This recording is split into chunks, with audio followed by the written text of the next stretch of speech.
सबसे पहले तो मैं तुम्हें ये कहना चाहती हूँ कि मुझे तुम्हारा चेहरा भी देखना पसंद नहीं है। इतना ही नहीं, मेरे दिल से, मेरी यादों से तुम कब का जा चुके हो। तुम कौन हो मैं ये तक भूल चुकी हूँ। मैं तुम्हें देखना नहीं चाहती, इसलिए मैं तुम्हारी तरफ अपना मुँह भी नहीं कर रही हूँ। मेरे मन में सिर्फ दर्द और गुस्सा भरा पड़ा है। फिर भी मैं यहाँ तुमसे बात करने आई हूँ। बोलो, यहाँ क्यों आए हो? क्या प्लान बनाया है तुमने? 8 साल पहले जो कुछ भी हुआ वो भूलकर अपनी यादों से निकालकर जीने की कोशिश कर रही हूँ। मैं अपनी बेटी के साथ आराम से जी रही हूँ। अब वही मेरे लिए सब कुछ है। मेरी बेटी बहुत बड़ी डांसर बनना चाहती है और अब बस यही मेरा लक्ष्य है कि मैं उसे एक बहुत बड़ी डांसर बनते हुए देखूं। अगर हमारी जिंदगी खराब करने आए हो तो तुम्हारा प्लान कामयाब नहीं होगा। दूसरों का सुख, उनकी शांति छीन लेना, बस यही तुम्हारा काम है। यही करने आए हो। नंदिनी प्लीज, मैंने किसी को परेशान नहीं किया, न ही किसी को दुख दिया है। समझने की कोशिश करो। तुमने अपनों को खो दिया और आज इस सिचुएशन में हूँ ये जानकर मुझे बहुत दुख हो रहा है। तुम्हारी फिक्र करता हूँ, इसलिए तुमसे मिलने के लिए मैं यहाँ पर आया हूँ। प्लीज नंदिनी, गलत मत समझना मुझे। ओह, तो मैं इस दुनिया में अकेली हूँ ये सोचकर आए हो तुम? मुझ पर दया दिखाने की जरूरत नहीं, मैं अकेली ही ठीक हूँ। इतने सालों से तो तुम यहाँ नहीं आए, जरूर कुछ सोचकर यहाँ आए हो। इतने सालों से तुम्हें मेरी कभी फिक्र नहीं हुई, आज अचानक कैसे हो गई? जरूर कोई बड़ा सा प्लान बनाकर आए हो यहाँ, मैं अच्छे से जानती हूँ। यहाँ देखो, इस मंगलसूत्र को मैंने आज तक क्यों पहना है पता है तुम्हें? वो इसलिए ताकि कोई मुझे बुरी नजर से ना देखे। इस समाज में ऐसे बहुत से आदमी हैं जो औरतों से झूठे वादे करते हैं। तुम्हारा पति नहीं है तो क्या हुआ, मैं तुम्हें संभालूंगा। और पता है, ऐसे मर्दों की इस दुनिया में कमी नहीं है। इसलिए आस पड़ोस में या जहाँ काम करती हूँ उस ऑफिस में मैं ये कहती हूँ कि मेरा पति अभी भी जिंदा है और इसलिए मैं ये मंगलसूत्र पहन कर घूमती हूँ। मेरे पति की मौत के बारे में यहाँ मैंने आज तक किसी को भी नहीं बताया। देखो, मैं तुम्हारे सामने हाथ जोड़ती हूँ, कोई हमारे रिश्ते को गलत समझे उससे पहले चले जाओ। मेरी बेटी भी वहाँ खड़ी है और देख रही है। यकीन नहीं होता? वो देखो वहाँ है। सोच रही होगी कि मेरी मम्मी तो कभी किसी से भी गुस्से में ऐसे बात नहीं करती है, तो फिर आज क्यों कर रही है? पता नहीं क्या सोच रही होगी। उसने पूछ लिया तो? अभी जाते वक्त अगर उसने पूछ लिया कि मम्मी वो कौन था, आप गुस्सा क्यों कर रही थी, तब मैं उसे क्या जवाब दूंगी तुम ही बताओ। इसलिए बोल रही हूँ, प्लीज यहाँ से जाओ। मेरी लाइफ में और प्रॉब्लम्स क्रिएट मत करो। तुम्हारा चेहरा भी नहीं देखना चाहती, जाओ। तुम्हारा गुस्सा आखिर शांत नहीं हुआ? नहीं, वो गुस्सा कभी शांत नहीं होगा। अब मुझे और गुस्सा मत दिलाओ और जाओ। तुम्हें परेशान करने का मेरा कोई इरादा नहीं है। हाँ। बस तुमसे इतना कहना है कि अगर तुम्हें यही लगता है कि मैंने गलती की है तो मैं तुम्हें कैसे यकीन दिला सकता हूँ। काश तुमने एक फोन ही किया होता। लेकिन सच तो ये है नंदिनी कि मैंने कोई गलती नहीं की और मैं इसे एक दिन प्रूफ जरूर करूंगा।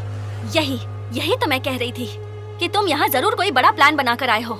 हम यहाँ चाहे कितनी भी बात कर लें, हमारा सिर्फ टाइम वेस्ट ही होगा और कोई फायदा नहीं होने वाला। वैसे भी बात करने को कुछ बचा नहीं है। हाँ, मैं ऑफिस के लिए लेट हो रही हूँ। मेरी बेटी को भी स्कूल जाना है, वो भी बहुत लेट हो चुकी है। अब तुम चाहे कितनी भी कोशिश कर लो पर मेरा यही जवाब होगा। और अगर कभी गलती से भी तुम मेरे सामने आ गए ना तो देख लेना, तुम पर बलात्कार का केस करके तुम्हें जेल भिजवा दूंगी, फिर जेल में सड़ते रहना। और वैसे भी तुम जैसे लोग बाहर रहे उससे अच्छा है जेल में रहे। Goodbye.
इस तरह जो खून और अपराध मैंने नहीं किए, उसके लिए भी मुझे न्यायालय ने सजा दी। मुझे यहाँ पर आए हुए 8 साल हो गए। आज 15 अगस्त है, स्वतंत्रता का दिन है। स्वतंत्रता के नाम पर आज 150 कैदियों को रिहा किया जा रहा है और उनमें से एक मैं भी हूँ। 4 दीवारों के बीच 8 साल गुजारने के बाद आज इस पिंजरे का दरवाजा खुल रहा है। इतने साल अंधेरे में गुजारने के बाद अब एक रोशनी मुझे दिखाई दे रही है।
हे ईशान, 8 साल के बाद जेल से आया है तू।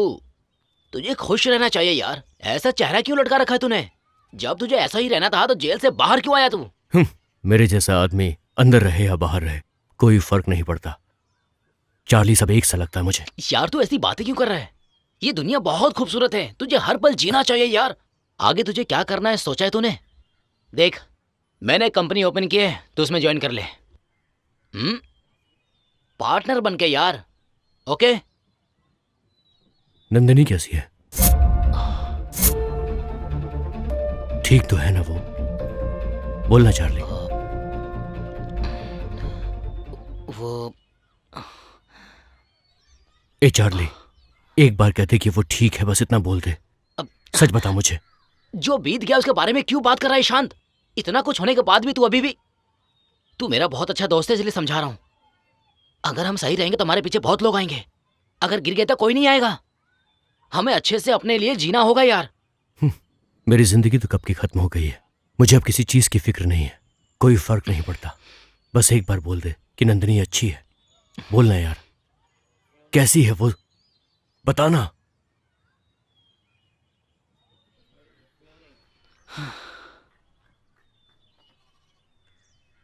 जिसकी जिंदगी अच्छी रहे ये सोचकर तू खून करके जेल चला गया, उसकी जिंदगी आज बिखर गई है। ये क्या बोल रहा है तू?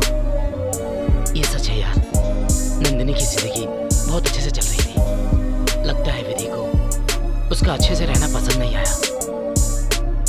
नंदिनी को एक लड़की पैदा हुई। उस बच्ची को देखने के लिए मम्मी डैडी हॉस्पिटल गए। मैं और सागर ड्रॉप करने के लिए कार लेकर गए, पर रास्ते में एक्सीडेंट हो गया। तीनों स्पॉट पे मर गए यार। एक ही दिन में नंदिनी ने सब कुछ खो दिया यार। वो हमेशा के लिए अकेली हो गई।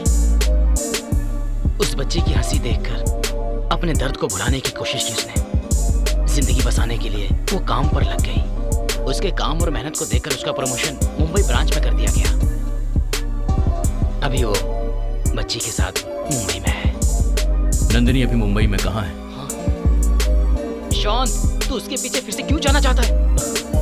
मुझे उसका एड्रेस चाहिए चार्ली।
सबसे पहले तो मैं तुम्हें ये कहना चाहती हूँ कि मुझे तुम्हारा चेहरा भी देखना पसंद नहीं है। इतना ही नहीं, मेरे दिल से, मेरी यादों से तुम कब का जा चुके हो। तुम कौन हो मैं ये तक भूल चुकी हूँ। मैं तुम्हें देखना नहीं चाहती, इसलिए मैं तुम्हारी तरफ अपना मुंह भी नहीं कर रही हूँ। मेरे मन में सिर्फ दर्द और गुस्सा भरा पड़ा है। फिर भी मैं यहाँ तुमसे बात करने आई हूँ। बोलो, यहाँ क्यों आए हो? क्या प्लान बनाया है तुमने? 8 साल पहले जो कुछ भी हुआ वो भूलकर अपनी यादों से निकालकर जीने की कोशिश कर रही हूँ। मैं अपनी बेटी के साथ आराम से जी रही हूँ। अब वही मेरे लिए सब कुछ है। मेरी बेटी बहुत बड़ी डांसर बनना चाहती है और अब बस यही मेरा लक्ष्य है कि मैं उसे एक बहुत बड़ी डांसर बनते हुए देखूं। अगर हमारी जिंदगी खराब करने आए हो तो तुम्हारा प्लान कामयाब नहीं होगा। दूसरों का सुख, उनकी शांति छीन लेना, बस यही तुम्हारा काम है। यही करने आए हो। नंदिनी प्लीज, मैंने किसी को परेशान नहीं किया, ना ही किसी को दुख दिया है। समझने की कोशिश करो। तुमने अपनों को खो दिया और आज इस सिचुएशन में हूँ ये जानकर मुझे बहुत दुख हो रहा है। तुम्हारी फिक्र करता हूँ, इसलिए तुमसे मिलने के लिए मैं यहाँ पर आया हूँ। प्लीज नंदिनी, गलत मत समझना मुझे। ओह, तो मैं इस दुनिया में अकेली हूँ ये सोचकर आए हो तुम? मुझ पर दया दिखाने की जरूरत नहीं, मैं अकेली ही ठीक हूँ। इतने सालों से तो तुम यहाँ नहीं आए, जरूर कुछ सोचकर यहाँ आए हो। इतने सालों से तुम्हें मेरी कभी फिक्र नहीं हुई, आज अचानक कैसे हो गई? जरूर कोई बड़ा सा प्लान बनाकर आए हो यहाँ, मैं अच्छे से जानती हूँ। यहाँ देखो, इस मंगलसूत्र को मैंने आज तक क्यों पहना है पता है तुम्हें? वो इसलिए ताकि कोई मुझे बुरी नजर से ना देखे। इस समाज में ऐसे बहुत से आदमी हैं जो औरतों से झूठे वादे करते हैं। तुम्हारा पति नहीं है तो क्या हुआ, मैं तुम्हें संभालूंगा। और पता है, ऐसे मर्दों की इस दुनिया में कमी नहीं है। इसलिए आस पड़ोस में या जहाँ काम करती हूँ उस ऑफिस में मैं ये कहती हूँ कि मेरा पति अभी भी जिंदा है और इसलिए मैं ये मंगलसूत्र पहन कर घूमती हूँ। मेरे पति की मौत के बारे में यहाँ मैंने आज तक किसी को भी नहीं बताया। देखो, मैं तुम्हारे सामने हाथ जोड़ती हूँ, कोई हमारे रिश्ते को गलत समझे उससे पहले चले जाओ। मेरी बेटी भी वहाँ खड़ी है और देख रही है। यकीन नहीं होता? वो देखो वहाँ है। सोच रही होगी कि मेरी मम्मी तो कभी किसी से भी गुस्से में ऐसे बात नहीं करती है, तो फिर आज क्यों कर रही है? पता नहीं क्या सोच रही होगी। उसने पूछ लिया तो? अभी जाते वक्त अगर उसने पूछ लिया कि मम्मी वो कौन था, आप गुस्सा क्यों कर रही थी, तब मैं उसे क्या जवाब दूंगी तुम ही बताओ। इसलिए बोल रही हूँ, प्लीज यहाँ से जाओ। मेरी लाइफ में और प्रॉब्लम्स क्रिएट मत करो। तुम्हारा चेहरा भी नहीं देखना चाहती, जाओ। तुम्हारा गुस्सा आखिर शांत नहीं हुआ ना? नहीं, वो गुस्सा कभी शांत नहीं होगा। अब मुझे और गुस्सा मत दिलाओ और जाओ। तुम्हें परेशान करने का मेरा कोई इरादा नहीं है। हाँ। बस तुमसे इतना कहना है कि अगर तुम्हें यही लगता है कि मैंने गलती की है तो हाँ, मैं तुम्हें कैसे यकीन दिला सकता हूँ। काश तुमने एक फोन ही किया होता।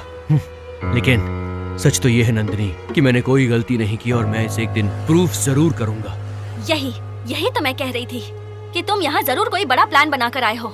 हम यहाँ चाहे कितनी भी बात कर लें, हमारा सिर्फ टाइम वेस्ट ही होगा और कोई फायदा नहीं होने वाला। वैसे भी बात करने को कुछ बचा नहीं है। हाँ, मैं ऑफिस के लिए लेट हो रही हूँ। मेरी बेटी को भी स्कूल जाना है, वो भी बहुत लेट हो चुकी है। अब तुम चाहे कितनी भी कोशिश कर लो पर मेरा यही जवाब होगा। और अगर कभी गलती से भी तुम मेरे सामने आ गए ना तो देख लेना, तुम पर बलात्कार का केस करके तुम्हें जेल भिजवा दूंगी, फिर जेल में सड़ते रहना।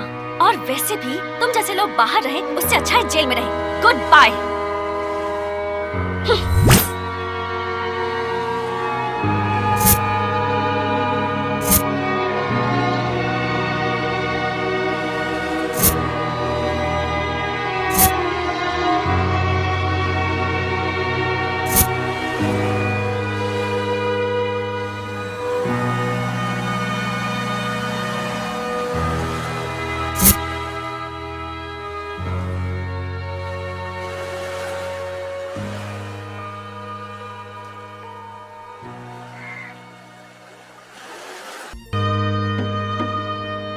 स्कूल पहुंच गए।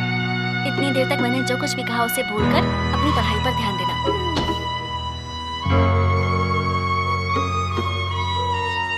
ओके स्वीटी, शाम में पिक करने आती हूँ। Okay okay, bye.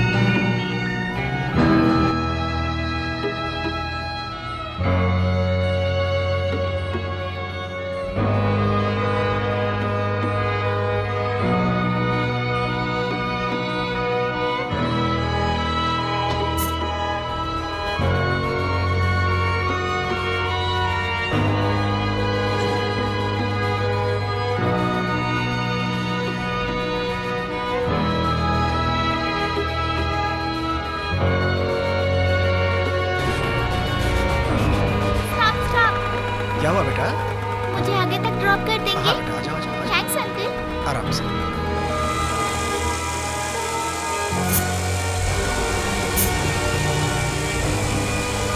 थोड़ा जल्दी चलाइएगा अंकल।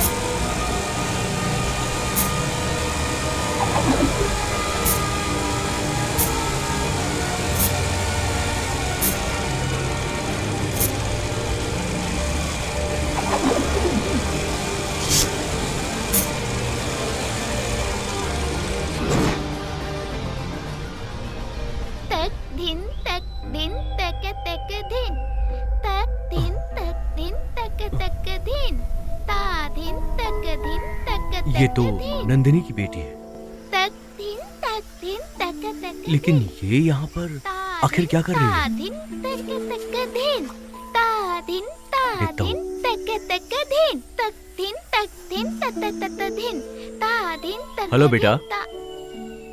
नंदिनी तुम्हारी मम्मी है ना? ये बताओ, क्लास छोड़कर यहाँ पर क्यों आई हो? तुम्हें यहाँ कौन लेकर आया? अरे अंकल, आपने जो पूछा है उसका जवाब मैं बाद में दूंगी। अभी जो मैं पूछ रही हूँ उसका आंसर आप दीजिए। बताओ, क्या आंसर देना है मुझे? अच्छा बताओ, तुम्हारा क्वेश्चन क्या है, जरा बताओ मुझे। अंकल, आप कौन हो? आपका मेरी मम्मी के साथ क्या रिलेशन है? मेरी मम्मी आप पे गुस्सा क्यों कर रही थी? अपनी मम्मी को मैंने किसी के ऊपर इतना गुस्सा करते हुए कभी नहीं देखा, लेकिन